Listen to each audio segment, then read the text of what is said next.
Welcome, my fellow lovers of the night. This is Vanessa Graves, and tonight we open a door that should have stayed shut. A mystery, wrapped in shadow, a story whispered in fear. Some objects hold memories, some hold secrets, and some hold something else. This is the curse of the Dybbuk Box. In 2001, an antiques dealer named Kevin Manis walked into an estate sale in Portland, Oregon. Among the dusty relics and forgotten heirlooms, he found a wooden wine cabinet, aged, cracked, unassuming. But sometimes the most innocent-looking objects are the ones that watch you back. Kevin bought the box, took it home, and opened it. Inside, he found strange things: 2 old pennies, a golden goblet, a dried rosebud, locks of hair, bound with string, an inscribed Hebrew prayer, a warning or a plea. And then the nightmares began. Each night, Kevin saw her, an old woman, gaunt, her eyes sunken voids. She did not watch. She hunted, closer, reaching, clawing, suffocating, until he awoke, gasping for air. Then he gave the box to his mother. That same day, she suffered a stroke. Kevin tried to rid himself of the box, sold it, passed it to another. But the next owner faced horrors of their own: shadow figures creeping in the corners, the stench of rotting jasmine and cat urine, sickness, terror, unexplainable dread.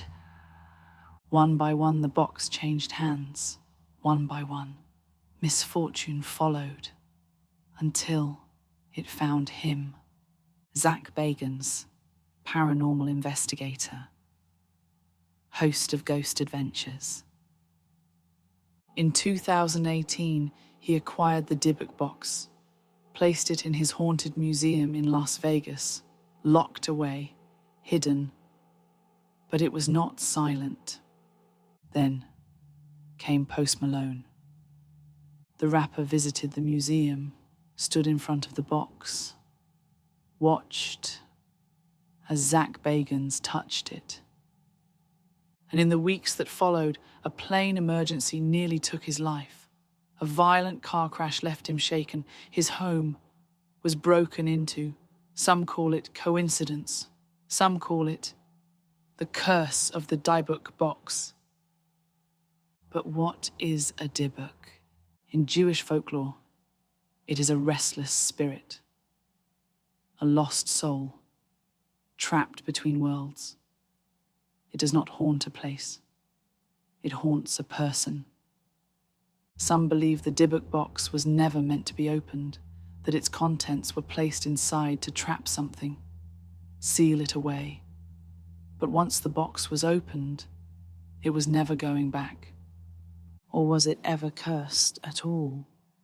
Years later, Kevin Manis admitted that he created the legend, that the story of the Dybbuk Box was nothing more than a modern-day myth, an invented tale meant to stir fear and intrigue, a fabricated ghost story that became something more. But here's the question. If the curse was fake, then why did so many who owned the box suffer? Why did people report the same dark presence lurking in the shadows? Why did the nightmares never stop? Some say the power of belief is stronger than any curse, that fear alone can turn fiction into reality. Today, the Dybbuk Box remains. In its glass case, beneath museum lights, watched, but never alone. Some say it's all a hoax, that Kevin Manis embellished the tale, that its power is nothing more than our own fear. But others They've heard the whispers. They've seen the shadows slither. And they know.